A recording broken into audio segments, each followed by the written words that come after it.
مفتی صاحب، کیا نبی پاک صلی اللہ علیہ وسلم نے ہاتھ کھول کر نماز پڑھی ہے؟ ایک شخص کا کہنا ہے کہ نبی نے ہاتھ کھول کر نماز پڑھی ہے جس طرح اہل تشیع لوگ پڑھتے ہیں۔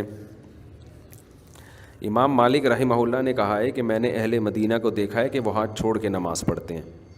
یاد رکھو، نبی سے کسی عمل کے ثبوت کے لیے یہ ضروری نہیں ہے کہ صراحتاً حدیث ہی ہو، نبی کا عمل ہی بیان ہو۔ نبی نے یہ عمل کیا یا نہیں کیا، اس کے بہت سارے طریقے ہیں فقہا کے پاس یہ جاننے کے۔ یہ جو آج کل نئے اسکالرز آ رہے ہیں نا، جو کہتے ہیں یہ حدیث میں ہے تو ہم مانیں گے، اس حدیث میں نہیں ہے تو ہم نہیں مانیں گے، یہ فقہا کا طریقہ نہیں تھا۔ وہ کہتے تھے نبی صلی اللہ علیہ وسلم سے عمل کا ثبوت ہونا چاہیے، چاہے اس حدیث میں ہو یا کسی اور طریقے سے ہو۔ اب جیسے امام مالک کہتے ہیں کہ ہم نے مدینہ والوں کو دیکھا ہاتھ چھوڑ کے نماز پڑھ رہے ہیں، تو وہ کہتے ہیں یہ ہو نہیں سکتا کہ انہوں نے نبی کو دیکھا نہ ہو اس طریقے سے، دیکھا ہے تبھی ہاتھ چھوڑ رہے ہیں۔ تو اب کوئی صریح حدیث تو لے کے نہیں آئے، لیکن اتنا کافی ہے، انہوں نے اس سے استدلال کیا کہ نبی نے ہاتھ چھوڑے بھی ہیں اور آخری عمل بھی کیا تھا؟ ہاتھ چھوڑنے کا تھا۔ تو ہمیں شیعہ حضرات سے اس میں اختلاف نہیں ہے کہ ہاتھ چھوڑ کے نماز پڑھتے ہیں یا ہاتھ باندھ کے، ہمارے اختلافات ان سے اس کے علاوہ نوعیت کے۔ اسی طرح ہمارے بعض مذہبی اسکالرز وہ رفع الیدین کے مسئلے کو بہت ایشو بناتے ہیں۔ فرض کر لو اگر نبی سے صراحتاً رفع الیدین نہ کرنا ثابت نہ بھی ہو، فرض کر لو، اول تو ایسا ہے نہیں، نبی سے صراحتاً یہ ثابت بھی ہے کہ آپ نے تکبیر تحریمہ کے علاوہ رفع الیدین نہیں کیا، لیکن اگر یہ نہیں بھی ہوتا تو ہمارے لیے صحابہ کا عمل بھی اس بات کی دلیل تھا کہ نبی نے آخری عمل ترک رفع الیدین کیا ہے۔ صحابہ سے بھی یہ ثابت ہو جائے نا تو کافی ہے۔ اور صحابہ سے کیسے ثابت ہے؟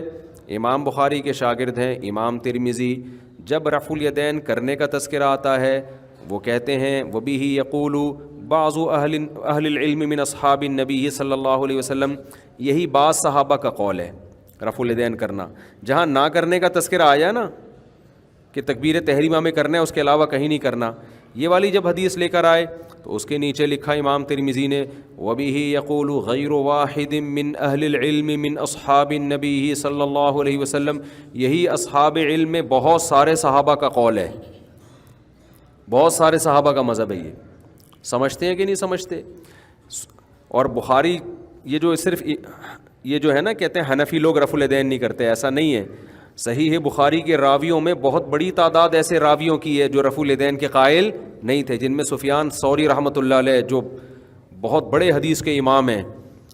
تو یہ جو آج کل الزامات لگائے جاتے ہیں نا ہمارے اوپر، یہ اندھے مقلد ہیں، یہ نئی نماز انہوں نے گھڑی ہے، یہ وہ لوگ ہیں جن کے پاس علم عمق اور گہرائی نہیں ہے۔ بس یہ چند میں نے جیسے بھی اس قضاء عمری پہ بات کی نا، چند ریفرنسز ان کو یاد ہو جاتے ہیں، وہ پوری امت پہ تھوپتے رہتے ہیں بیٹھ کے۔ تو رفع الیدین نہ کرنا یہ بڑا قوی مذہب ہے۔ مذہب کہتے ہیں ایک تو وہ مذہب ہوتا ہے نا جو اسلام مذہب ہے اور عیسائیت مذہب ہے، ایک مذہب یہ ہوتا ہے کہ جو فقہا کے اختلافات ہیں اس کو بھی مذہب سے تعبیر کیا جاتا ہے۔ تو نبی صلی اللہ علیہ وسلم سے ثابت ہے۔ امام حنیفہ نے اس کو ترجیح اس لیے دی ہے کہ ان کی رائے یہ کہ نبی کے آخری عمل یہ تھا کہ نہ کرنا، کیونکہ نبی صلی اللہ علیہ وسلم سے رفع الیدین کے بارے میں مختلف حدیثیں منقول ہیں۔ بعض حدیثوں میں آتا ہے نبی صلی اللہ علیہ وسلم نے رکوع میں جاتے ہوئے، رکوع سے اٹھتے ہوئے، 2 سجدوں کے درمیان، پھر تیسری رکعت میں اٹھتے ہوئے، ہر موقع پہ آپ نے رفع الیدین کیا ہے۔ اور بعض حدیث ترمذی کی صحیح حدیث ہے بالکل، جس میں آتا ہے کہ نبی صلی اللہ علیہ وسلم نے صرف تکبیر تحریمہ کے وقت کیا، باقی کسی وقت میں نہیں کیا۔ بعض حدیثوں میں آتا ہے رکوع میں جاتے ہوئے رفع الیدین کا تذکرہ ملتا ہے، رکوع سے اٹھتے ہوئے نہیں ملتا، بعض میں تیسری رکعت سے اٹھتے ہوئے نہیں ملتا۔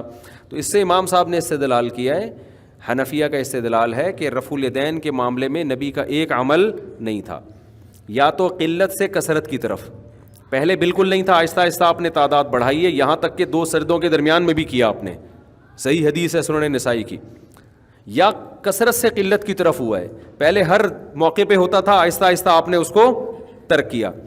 تو یہ دوسری رائے امام حنیفہ کے نزدیک راجح ہے۔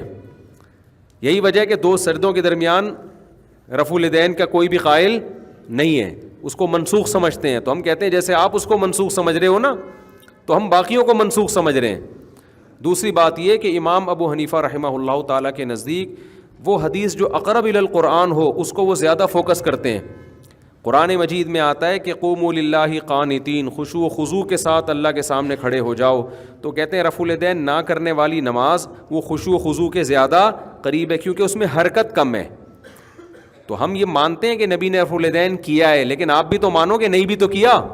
اب کون سی نماز کو ترجیح دیں گے؟ تو بعض لوگوں نے دیکھا کہ بخاری مسلم کی حدیث ہے کرنے کی، تو انہوں نے بخاری مسلم کی بیس پر اس کو ترجیح دی، اور بعض فقہاء نے دیکھا بخاری مسلم تو ویسے بھی امام حنیفہ کے بعد آئی ہیں، اور بعض نے دیکھا کہ نبی کے آخر سے آخر عمل کو دیکھو اور صحابہ کے عمل کو دیکھو، اور تیسری چیز اقرب الی القرآن ہونے کو دیکھو۔ تو اگر آپ اس کو اس طرح سے حل کرو گے تو آسانی سے حل ہو جائے گا۔ اور اگر یہ جو آج کل یہ جو اسکالرز نے کیا ہوا ہے نا کہ یہ رفع الیدین سے ان کو بغض ہے، ان کو دشمنی ہے، یہ زہر کا پیالہ پی لیں گے، رفع الیدین سے ان کو کبھی جواب نہیں دیں گے، یہ جاہلوں کا طرز عمل ہے جن کو علمیت سے کوئی واسطہ دور دور کا بھی نہیں ہے۔ اور یہ جاہل لوگ جب تک ہمارے یہاں مسلط رہیں گے یہ فرقہ واریت کو ہوا دیتے رہیں گے۔ وہ سمجھتے ہو کہ نہیں سمجھتے؟ فقہا کا جو طریقہ ہوتا ہے وہ ایک دوسرے کے احترام کے ساتھ کہ یہ ہماری رائے ہے لیکن ہمیں اس پر اصرار نہیں ہے۔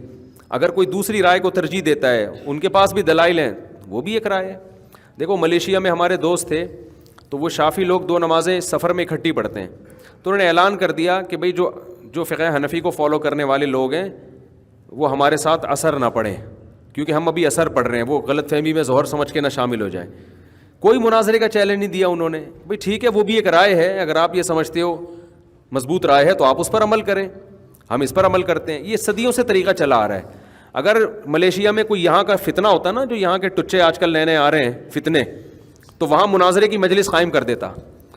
تو حنفی لوگ نہیں پڑھتے، وہ کہتے ہیں ہم اپنے ٹائم پہ پڑھیں گے، ہمارے ہاں جو حدیث میں آتا ہے 2 نمازیں اکٹھی، تو اس کی صورت یہ نہیں ہے کہ ظہر کے وقت میں، بلکہ وہ جو میں نے کئی بار اس پر میں بیان کر چکا ہوں، تو وہاں مناظرے کے چیلنج شروع کر دیتا، اور ہم فرقہ واریت کو نہیں مانتے، ہم قرآن حدیث کو۔ ابے تو قرآن حدیث کو تو مانتا ہے لیکن قرآن حدیث کی یہ تشریح تو اپنی طرف سے کر رہا ہے نا۔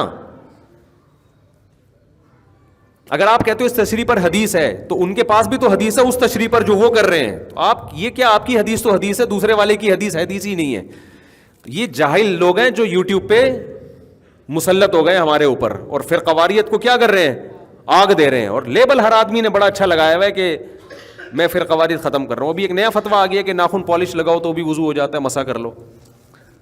وہ ایک نئے اسکالرز ہیں، وہ نئی نئی چیزیں مارکیٹ میں لاتے رہتے ہیں، وہ کہتے ہیں کہ جیسے موزوں پہ مسح کرنا جائز ہے تو اس پہ بھی مسح کرنا جائز ہے، نیل پالش لگی تو اس پہ مسح کر لو۔